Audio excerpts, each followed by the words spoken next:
Ja volim uvijek nekad da se našalim. Ja imam jednog strašnog druga u Herceg Novom koji je vrlo iskusan čovjek u životu.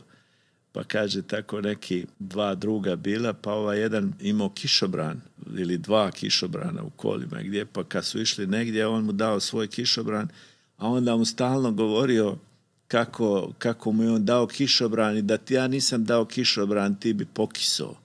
I jednog dana ovaj skoči u more, kaže, jel bi bio mokri, kaže, da sam pokisao, kaže, on kaže, pa ne bi, eto sad završi više s tim kišobranom, kaže, ne mogu više da te slušam. Dakle, to je možda važno ljude na početku reći, to ti ako praviš, to je lijepo za zajednicu, ali ti nemoj da očekuješ da mi svaki dan govorimo dao si nam kišobran, mi bi pokisli bez tebe i tako dalje.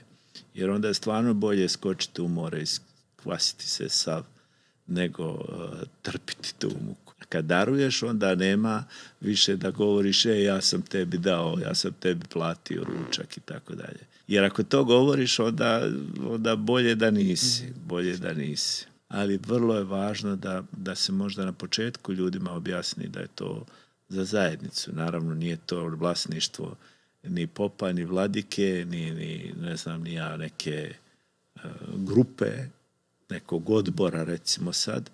To je za sve nas i naravno neko mora time upravljati, neko ima odgovornost veću ili manju, ali da kažeš ja bi uvijek to rekao, nosi to što si napravio. Ili bi skočio u more. Da kažem, evo, skvasio sam se.